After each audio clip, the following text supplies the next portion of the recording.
everyone, welcome to Garden Club Week 2. I've been having so much fun looking at your pictures on Padlet. Let's take a look and see how our garlic has grown.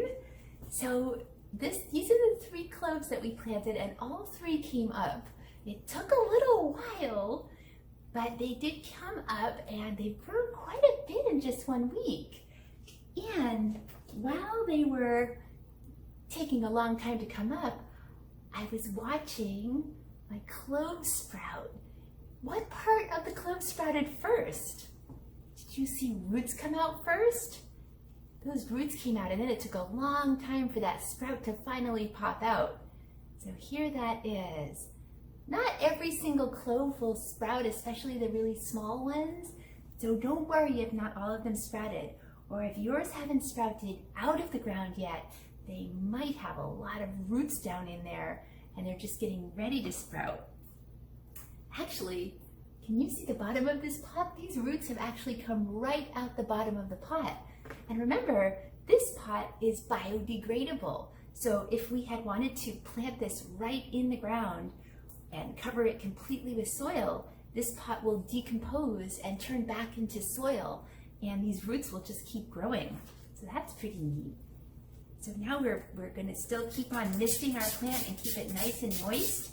And you might find that it's dry enough that it needs a little bit of extra water, like this, because we need to keep it moist but not too wet. We'll watch it grow some more. Okay, today we're going to grow microgreens. And we have broccoli seeds here. So microgreens are little baby salad greens that we grow out of lots of different kinds of seeds. We've done radish before, and you can grow them out of sunflower seeds or pea seeds or beet seeds or lettuce seeds and all the different kinds of cabbage seeds, which include the broccoli and radish, and you could also do mustard. So we're going to do broccoli, and these grow really fast and they're just going to sprout, and then we're going to cut them for sprouts. They're super easy and fun to grow. So what's the first step? We have to fill our peat pot up with soil. So plants need soil for their nutrients and they need water, right? Water helps them get their nutrients because they're going to suck their nutrients up just like a straw through those roots. So we'll add a little water. We're going to stir that around, make sure we get it nice and moist but not too moist. You can also moisten your soil right in your soil bag. That might be easier. Okay, then we're going to pat this down just a little bit, sort of even it out and pat it down. And with microgreens, we plant a lot of seeds, not just 1 or 2. So we're going to take a pinch of our seeds and we're going to sprinkle them on here pretty thickly so you can see seeds everywhere. And sprinkle them all around so they're kind of covering the top and not quite touching each other, but maybe touching each other a little bit is okay. You don't have to use all the seeds in your bag because you can use those to do microgreens another time. So mine are going on about like that. Okay, now with microgreens, we don't cover the seeds with soil. So if we don't cover the top with soil, it's a little better because it keeps the sprouts a little bit cleaner. Now we're going to mist the top to make sure the seeds are nice and moist. We're giving them a really good misting. There we go. Let's do a garden tag. So we'll write microgreens or broccoli and the date. And we'll stick our tag right in. Now let's stick our pot on top of a cover or a saucer or a plate to catch the extra water. And we are going to take our other peat pot and cover our seeds. And this is to kind of create a little greenhouse that's going to keep them warm and moist and in darkness for the first 2 or 3 days. So we're going to keep them like this at the beginning. We'll put them in a warm spot in a sunny window, and for the first 2 or 3 days, they don't need light because this is almost like they're under that soil cover that they would normally be. They'd normally have dirt on top of them. So we'll have them like this, and every day we're going to open it up And we're going to spray them some more, close it back up, and watch them. And as soon as you see tiny little green things happening in there, leave the cover on one more day so the plants can dig in a little and send those roots down and get a little stronger. And then we're going to take the cover off, because then the plants are going to need light to photosynthesize. So we'll put them in, make sure that the cover is off and they're in the sunny window, and we'll keep on spraying them. Once these plants start growing, we'll switch from the mister to watering them like this. That will keep their leaves from getting too humid with that mister. All right, so first 2 or 3 days, we leave the cover on. Then as soon as we see something green coming along, we leave the cover on one more day. Then we take the cover off, make sure they are in the sunny window, and start watering them with the regular water. All right, that's a lot. So these are going to be really fun to watch grow. While you're watching those microgreens sprout, you can check to see which part of the plant is coming out first. I wonder if it'll be just like the garlic or not. So we have one more fun thing that we're going to do, and that is making some compost tea. So find your jar, and we're going to go outside, and we're going to find some grass clippings or some fresh green plants or weeds that we can make some compost tea out of. And so what is compost tea?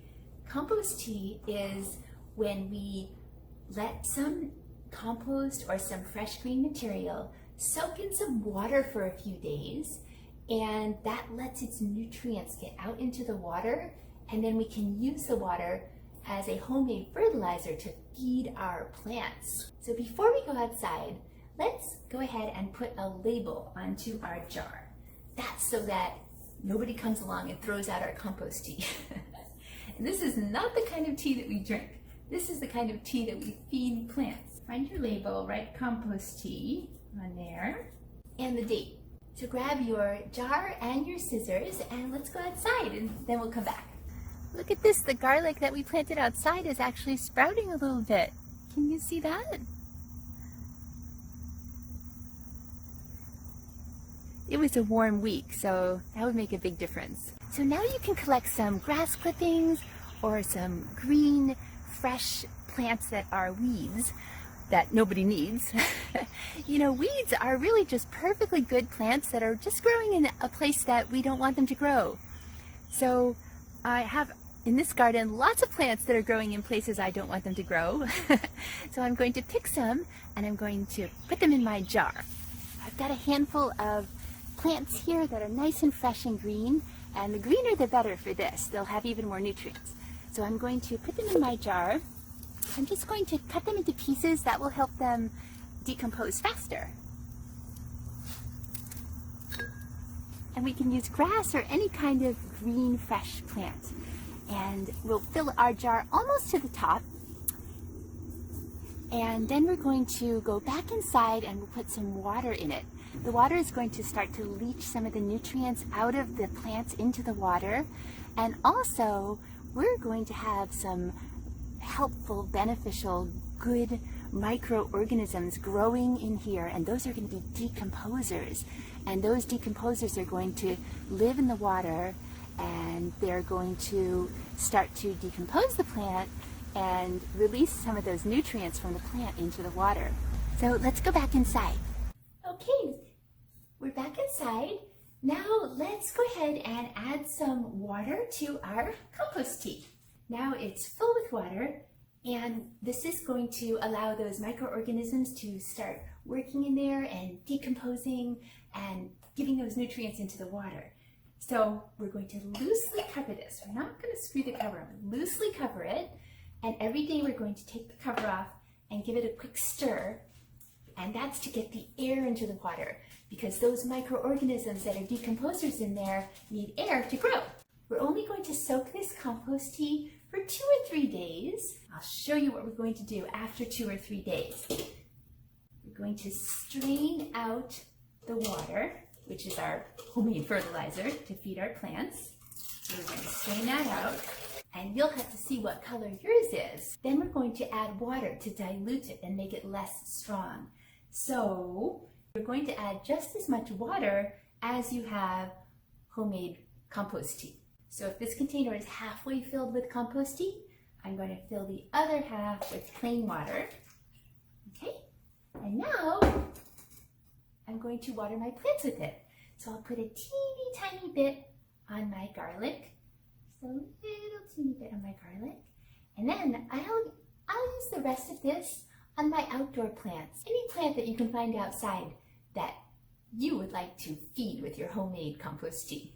Okay, so I'm so excited to see what you post on Padlet this week, and I'll see you next week. Have a great week. Bye.